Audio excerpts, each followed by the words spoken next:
Welcome to Managing Uncertainty, a podcast series from the experts at Bryghtpath discussing global risk, business continuity, and crisis management. Will you be ready to lead your organization through its critical moment? Hello and welcome to the Managing Uncertainty podcast. This is Bryan Strawser, Principal and Chief Executive here at Bryghtpath.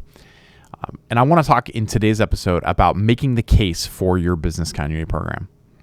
You may not know this, but by 2025, 70% of CEOs, according to Gartner, are predicted to place organizational resilience as a top priority for their company's strategic objectives. That means your CEO is likely in the next few years going to place organizational resilience as a top priority for your company. So with resiliency being thrust in the limelight in the way that it is, many business continuity professionals might see their next step to sit back and wait for budget money just to rain down on the program, because that's how it works, right? I think your wait might take longer than you may expect.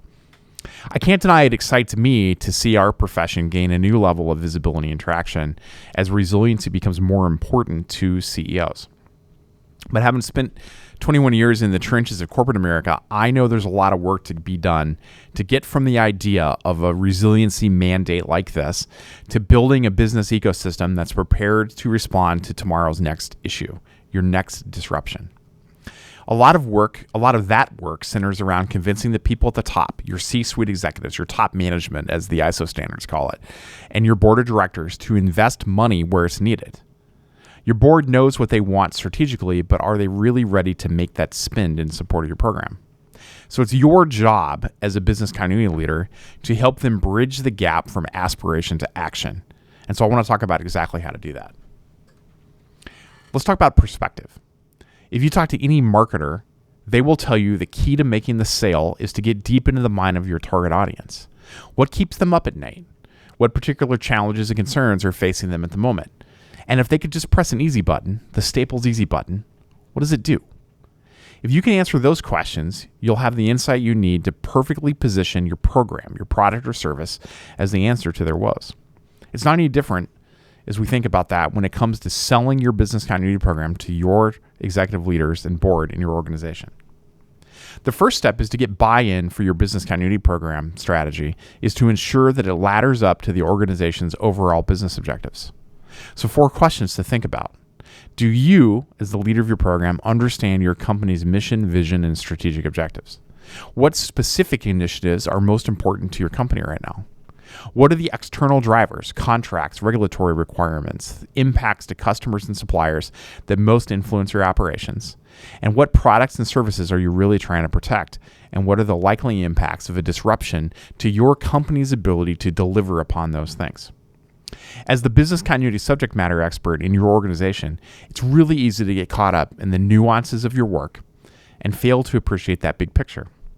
But by engaging with other stakeholders in your organization and taking the time to understand the risks and the vulnerabilities that they're facing, you can grow your perspective to better align your business continuity program efforts with your business's overarching objectives. So how do we do that? How do we position the ask? We start by anticipating objections. There's rarely quantifiable benefits from a cost or revenue standpoint to investing in a quality business continuity program, right? You're not going to make the company money necessarily by investing in business continuity. There's competing needs of other revenue-generating activities in your organization that only make it more difficult to secure resources for your business continuity program.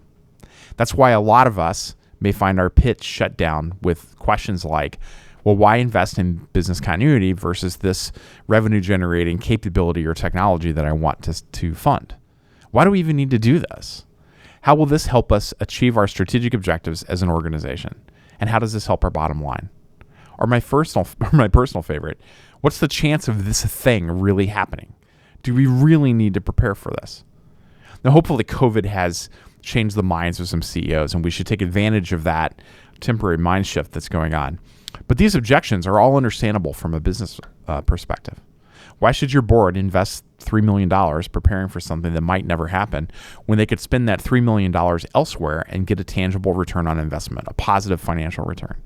And those are tough objections to overcome, but it can be done. And that brings me to my second point. You need to know your value.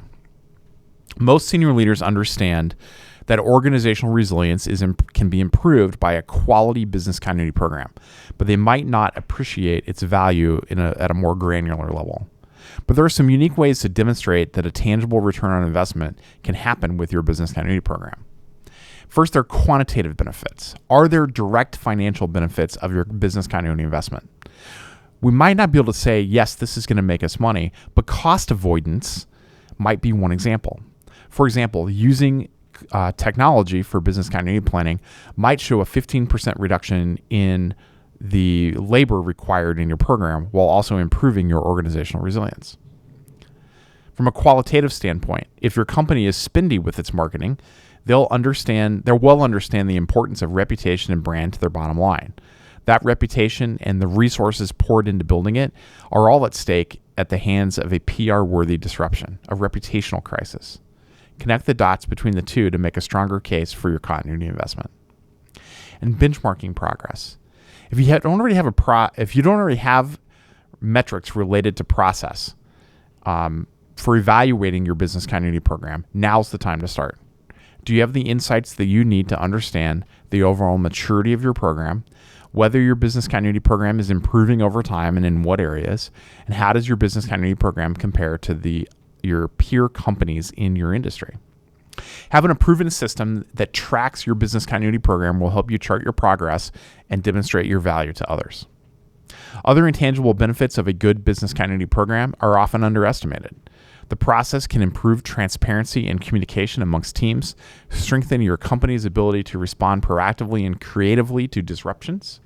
So dig deep with your business continuity program and your team and your stakeholders and look for those overlooked benefits that can help you quantify the value of your program to others. Step 3 is to understand the process. Every company's got its own unique culture and unspoken set of rules that inform the communication process between business unit leaders and senior leaders and executive leaders. Before you painstakingly set about to prepare your pitch, it's important to understand exactly how that process works in your particular organization. You should seek out other leaders who have been there, who have successfully gained investment in their programs, and learn how to understand your company's budget proposal or capital proposal process. Learn from their successes and their mistakes, and then seek their guidance when you encounter particular roadblocks. Step 4, make it easy. As the subject matter expert in business continuity, it's natural to want to use a lot of terminology specific to your field: BIA, BCP, MTO, RTO, RPO, etc.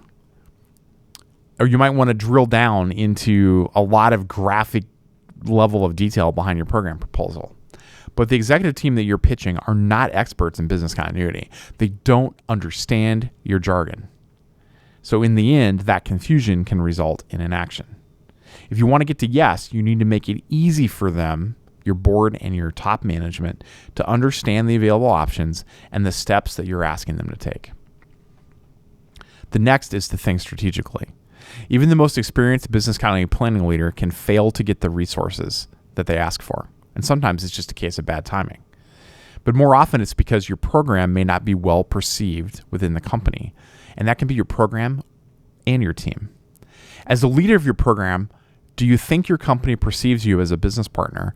Or are you the annoying person that comes around once a year and tells everyone they have to update their continuity plan? Are you there to help them? Or are you there to hold their feet to the fire to do the plan? Taking small steps over time to improve your credibility within your organization will improve your chances of success come budget time. And of course, there's no better way to raise your credibility among your peers than by making the case for a business continuity investment before the inevitable disruption actually happens: a power outage, a flood, a wildfire, a reputational crisis, a cyber attack. Because then you get the question, well, if only we had invested in those backup servers that you had requested funding for last year. That's a hard argument to overcome the next time you come in asking for money as a line item. Understand your value, know how to communicate it, and always be prepared to take advantage of the chaos when your next boom or disruption occurs. So again, anticipate objections, know your value, understand the process, make it easy, and ensure you're thinking strategically. As the business continuity expert and leader in your organization, you know intricately the value of your program, but you might not know how to sell that to others. In the end, executives want a business continuity program that is aligned against the organization's strategic objectives. It saves them money and time, and it proactively mitigates risk.